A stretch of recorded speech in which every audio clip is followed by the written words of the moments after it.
Grâce à la présence de la fibre optique dans la partie nord du pays, l'opérateur national Congo Télécom entend lancer ses activités à Oyo dans les jours à venir. Au regard de ce que nous venons d'avoir comme élément, puisqu'après nous aurons une réunion technique pour compiler toutes les données que nous avons recensées, mais les choses se passent très bien. Vous voyez, les choses se passent très bien.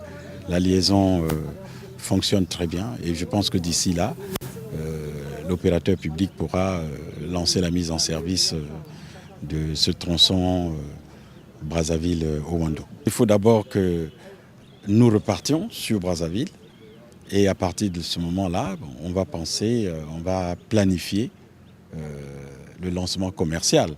Oui, parce que ça va se passer normalement à Oyo, puisque c'est Oyo qui est le troisième point nodal de notre réseau. Parce qu'on a 3 points, on a Pointe-Noire, Brazzaville et Oyo. Monsieur Lager, le public congolais se plaint du fait qu'il n'est pas encore en contact avec la fibre optique. Avez-vous un mot à dire là-dessus? Oui, bon, d'abord, il y a parfois aussi une certaine confusion. Donc tout le monde pense que la fibre va nécessairement arriver chez eux à la maison. Pas nécessairement. La fibre, elle arrive dans les différents nœuds, dans les différents nœuds de notre réseau. Et à partir de ces nœuds, nous raccordons les abonnés. Ça va dépendre maintenant du choix du client.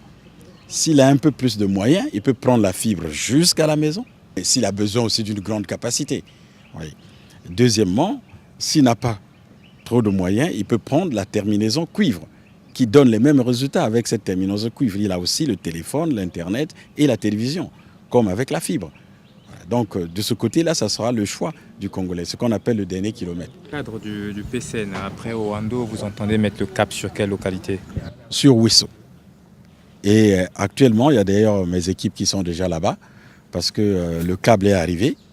Il est actuellement en dédouanement à Pointe-Noire. Et d'ici là, les équipes vont commencer les travaux de fouille pour pouvoir faire la pose de la fibre entre Ouesso et Owando d'abord, pour nous permettre de compléter le tronçon. Et ensuite, on va continuer jusqu'à Pointe-Noire pour la redondance du système. Parallèlement au projet couverture nationale en télécommunications, s'exécute un autre projet, CAB, Central Africa Backbone. Comme on parle fibre optique, donc ça embrouille un peu tout le monde.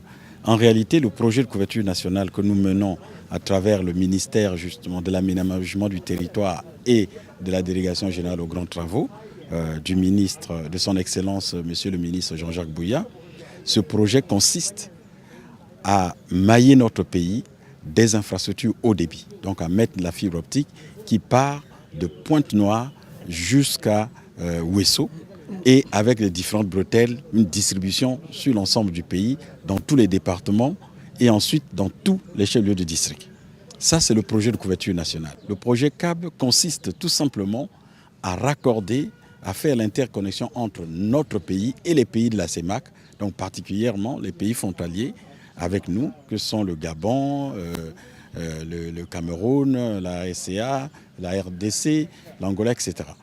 Donc ce projet, c'est l'interconnexion, c'est un projet communautaire, ce n'est pas un projet national seulement, c'est un projet communautaire qui regroupe différents pays donc de la CEMAC et qui consiste à interconnecter les pays entre eux.